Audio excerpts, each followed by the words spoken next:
Hello दोस्त, आपका इस क्लास में स्वागत है। Okay, we are going to discuss about classification of organism. आप क्लासिफिकेशन ऑफ ऑर्गेनिज्म के बारे में आप क्लास 9th में और आप क्लास 11th में जो है पढ़ेंगे ना। तो क्लासिफिकेशन ऑफ, सोचिए दुनिया में कितने सारे ऑर्गेनिज्म होंगे, कितने सारे ऑर्गेनिज्म होंगे ना। इतने सारे प्लांट, लाखों प्लांट हैं, लाखों एनिमल हैं। How to classify, how to determine particular organism. कैसे एक एक ऑर्गेनिज्म को क्या आप जान सकते हैं? इम्पॉसिबल। एक एक ऑर्गेनिज्म को जानना बहुत ही इम्पॉसिबल है ना।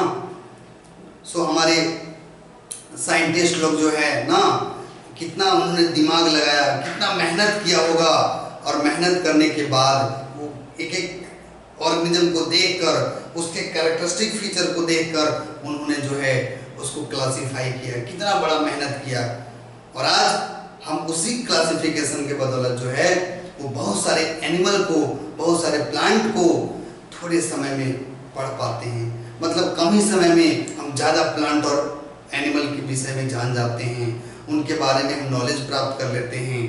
और नहीं तो सोचिए ऐसे समय कितना लग जाता, हमारे जनरेशन भी आते जाते फिर भी पूरा एनिमल और प्लांट की स्टडी नहीं कर पाते, उसके बारे में नहीं जान पाते। तो सोचो क्लासिफिकेशन कितना महत्वपूर्ण है। ये बायोलॉजी में क्लासिफिकेशन कितना महत्वपूर्ण है, आप देखोगे तो लगेगा कि बायोलॉजी यानी क्लासिफिकेशन से स्टार्ट है।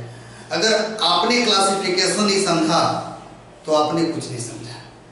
आप क्लासिफिकेशन नहीं समझे तो आप कुछ नहीं समझे। अगर क्लासिफिकेशन जिसको समझ में आ गया, जैसे कि मैंने टिश्यू का बताया था जो स्ट्रक्चर चार्ट, वैसे अगर आपको क्लासिफिकेशन समझ में आ गया तो आपको ये समझ में आएगा कि किसको कैसे बांटा गया है।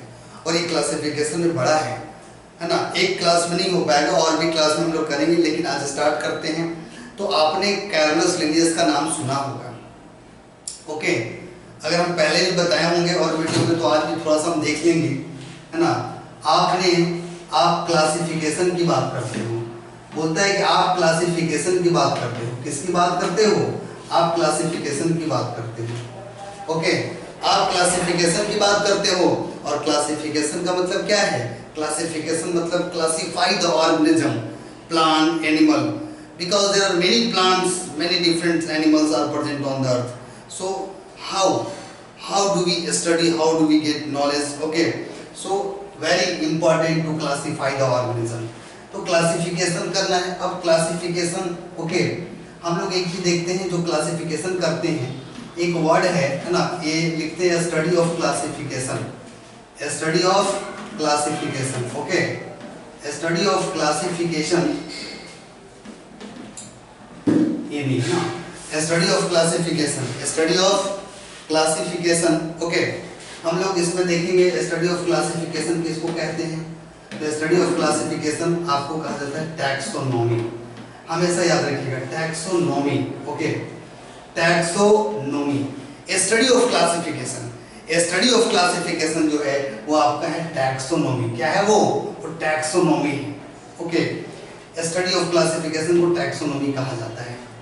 और ये टैक्सोनॉमी की जो फादर है, ओके, आप you know that father of taxonomy, father of taxonomy, okay, father of taxonomy किनको कहा जाता है?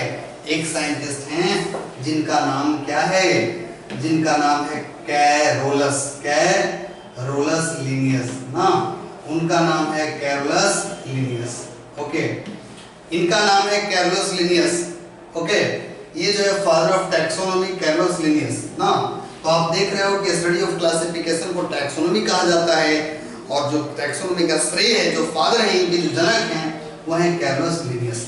इन्हीं के द्वारा दिया गया था। ओके, इनके द्वारा जो है सो दिया गया था। ठीक है, चलिए आप